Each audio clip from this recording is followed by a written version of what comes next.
The ballroom fell silent the moment Valerie Ross stepped through the doors.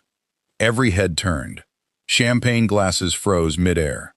Because standing at the top of the marble staircase, radiant in a breathtaking ivory gown embroidered with hand-stitched gold thread, was Bo Rabava, Kang Sung-min's girlfriend of 8 months.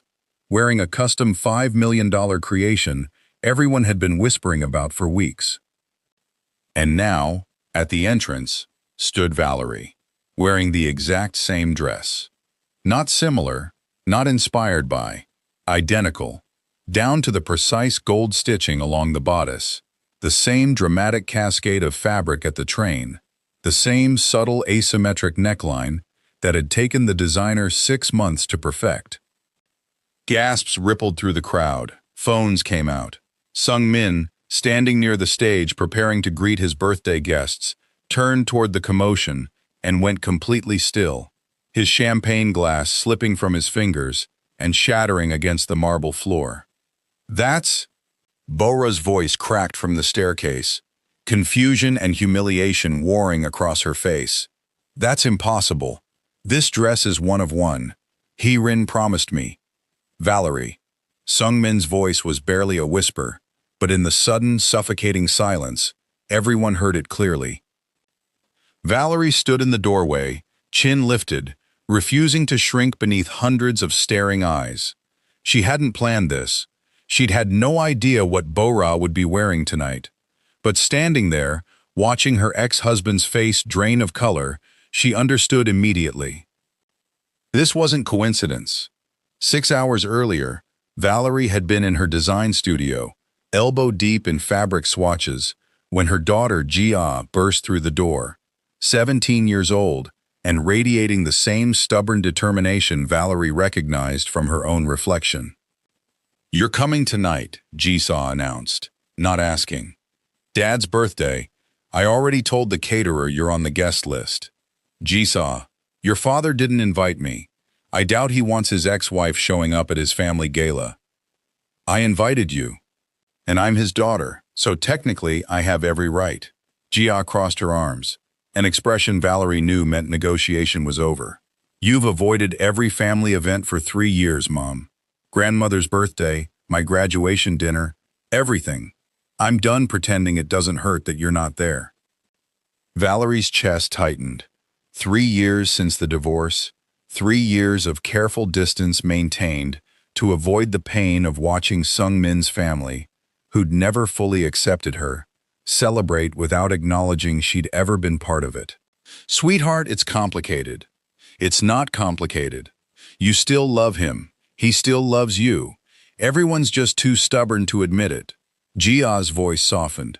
"Please, Mom, just come. Wear something beautiful.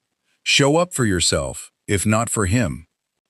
Valerie had stared at her unfinished dress form in the corner, the gown she'd been secretly working on for months, a design pulled from an old sketchbook, something deeply personal she'd never planned to actually wear anywhere. "Fine," she'd finally said. "I'll come. But only for you." She had no idea that gown would ignite chaos before the night ended.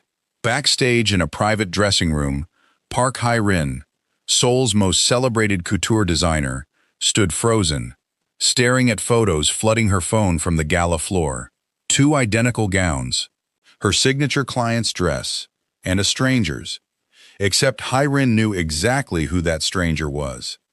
8 years ago, before fame, before couture houses and celebrity clientele, Hye-rin had been an unpaid intern sketching hemlines for a small design house in New York. Her mentor during those formative years had been a brilliant, criminally underappreciated designer named Valerie Ross, a woman who'd taught her everything about draping, embroidery, the emotional language of fabric. Valerie had shown her one sketch specifically, years ago, tucked in a private notebook, an ivory gown with gold embroidery, dramatic cascading train, asymmetric neckline. "This one's just for me," Valerie had said, smiling wistfully. "Something I designed the year I fell in love. I'll wear it myself someday, when the moment feels right."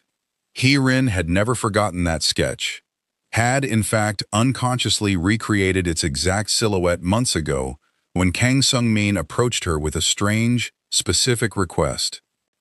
"I need a gown built from this sketch," he'd said, sliding a folded, worn piece of paper across her desk. "Precisely as drawn. Cost isn't a concern." Hyerin's blood had run cold, recognizing Valerie's handwriting, Valerie's design, in Sung-min's careful possession. "Sir," she'd asked carefully, "where did you get this sketch?" "My ex-wife left it behind when she moved out," he'd replied, voice carefully neutral. "I've kept it for years. I want my girlfriend to wear something meaningful tonight." Now, watching chaos erupt across the ballroom, Hyerin realized the devastating truth. Sung-min hadn't understood what he was actually asking for. "Someone needs to explain what's happening," Bo-ra demanded, descending the staircase with visible fury beneath her carefully composed expression. "Sung-min, is this some kind of joke? Did you plan this humiliation?" "Of course not." Sung-min's voice was strained, disbelief still evident, as he stared at Valerie across the ballroom. "I have no idea how this is possible." "I might," came a voice from the side entrance. Hyerin emerged, pale but resolute. Understanding this conversation required her immediate honesty. "Mr. Kang, the sketch you gave me for Miss Bosra's gown, may I ask again where you obtained it?" "I told you, my ex-wife left it." "That sketch belongs to Valerie," Hyerin interrupted gently. "I recognize her handwriting, her specific design notation. I'd trained under her personally, years ago in New York. She showed me that exact sketch once, told me it was a design she created for herself, something deeply personal." Silence crashed over the gathered crowd. Sung-min turned slowly toward Valerie, understanding dawning with visible horror. "You designed this," he said quietly. "This was your sketch, your dress. You kept it," Valerie replied, equally quiet, equally stunned. "All these years, you kept my private sketchbook page. I found it packing your things after you left. I couldn't bring myself to throw it away." Sung-min's composure was crumbling rapidly. "I didn't realize. I thought it was simply a beautiful design I'd found. I never imagined. You commissioned my personal design, the one I told you years ago I'd wear someday when love felt right. For your new girlfriend's dress?" Valerie's voice cracked, years of carefully suppressed hurt finally surfacing. Bo-ra's face had gone white, understanding crashing over her simultaneously. "I need some air," she whispered, fleeing toward the terrace doors, leaving devastating silence in her wake. Sung-min followed Valerie as she retreated toward a quiet corner, desperate to salvage some explanation from this catastrophic misunderstanding. "I swear I didn't do this intentionally," he said, voice raw. "I found that sketch and something about it moved me so deeply I couldn't explain why. I didn't consciously realize it was connected to you specifically. I just knew it represented something significant. It represented us, Sung-min. That sketch was the dress I designed, the year we fell in love, the year I still believed marrying you meant your family would eventually accept me, that love could overcome everything standing between us." Valerie's eyes glistened, years of suppressed pain finally breaking through her careful composure. "I never got to wear it for you. Your mother made certain of that." "My mother's disapproval isn't why our marriage ended," Sung-min protested, though uncertainty colored his voice. "Isn't it? 3 years of constant pressure, constant reminders I wasn't suitable, constant comparisons to women your family actually approved of. I left because staying meant slowly disappearing beneath expectations I could never satisfy, regardless of how much I loved you or Jia. I should have protected you better, fought harder against my mother's expectations." Sung-min's voice carried genuine anguish. "I've regretted losing you every single day since the divorce, Valerie. That's the truth I've never fully admitted, even to myself." "Then why Bo-ra? Why move forward with someone your family approves of, if you still harbor these regrets?" "Because I convinced myself I needed to move forward, needed to prove I could build appropriate partnership my family would embrace. I told myself feelings for you were simply nostalgic attachment, not genuine ongoing love requiring honest acknowledgement." On the terrace, Jia found Bo-ra staring out over Seoul's skyline, tears silently falling despite her attempts at composure. "I'm sorry," Jia said softly, genuinely sympathetic despite her own complicated feelings about tonight's chaos. "This wasn't meant to hurt you, wasn't it?" Bo Sher laughed bitterly. "Your father's been carrying a torch for your mother this entire relationship, apparently unconsciously commissioning her private designs without even recognizing his own motivations. I've spent 8 months building genuine feelings for someone who clearly never fully let go of his previous marriage. I don't think Dad realized what he was doing until tonight," Jisa said honestly. "But that doesn't diminish how unfair this feels for you." Bo-ra wiped her eyes, composing herself with visible effort. "Your mother's dress is stunning, by the way. Genuinely more beautiful than mine, honestly. Perhaps because it carries actual meaning rather than expensive fabric assembled without authentic emotional connection. You're being remarkably gracious, given the circumstances. I'd rather understand painful truth now than continue building relationship on foundation neither genuine nor sustainable." Bo-ra straightened, gathering dignity despite obvious hurt. "I think I need to end things with your father. Not from anger, though I'm certainly hurt and embarrassed, but from genuine recognition that pursuing relationship with someone still emotionally entangled with previous marriage isn't fair to either of us. I'm sorry you're hurting." "Thank you, Jisha." Genuinely, Bo-ra offered a small, sad smile. "For what it's worth, I hope your parents figure out whatever unresolved feelings clearly still exist between them. You deserve seeing your family find genuine happiness, even if that happiness doesn't include me." Valerie had retreated to the mansion's private garden, needing distance from the chaos, and prying eyes still buzzing throughout the ballroom. Sung-min found her there, moonlight catching the gold embroidery of her gown. "Bo-ra ended things," he said quietly, approaching carefully. "She recognized truth I'd been avoiding acknowledging myself." "What truth?" "That I never stopped loving you, Valerie. That every relationship since our divorce has felt like performance, rather than genuine connection. That keeping your sketch wasn't simple nostalgia. It was inability to fully release feelings I never properly processed." Valerie turned to face him fully, moonlight illuminating 3 years of accumulated pain and unresolved longing. "You let your mother's disapproval destroy our marriage, Sung-min. That's not something simple declaration of lingering feelings easily repairs. I know. I failed you catastrophically, prioritizing family expectations over protecting our marriage, our love." His voice carried genuine anguish. "I've spent 3 years regretting that failure, wondering if I'd ever have opportunity to properly acknowledge and correct it. What are you suggesting? That we deserve honest conversation about whether genuine love still exists between us, separate from family pressure or convenient business optics. Whether we're both willing to fight properly this time, rather than allowing external pressure to destroy something authentic. Your mother hasn't changed her opinions about our marriage being inappropriate. My mother's opinions matter considerably less than they once did," Sung-min replied firmly. "I've grown considerably these past 3 years, recognized how thoroughly I failed protecting what genuinely mattered. If we're both willing to try again, I won't allow her disapproval to destroy us a second time." "I need proof beyond simple declaration," Valerie said carefully, though hope flickered beneath her cautious words. "Words come easily, Sung-min.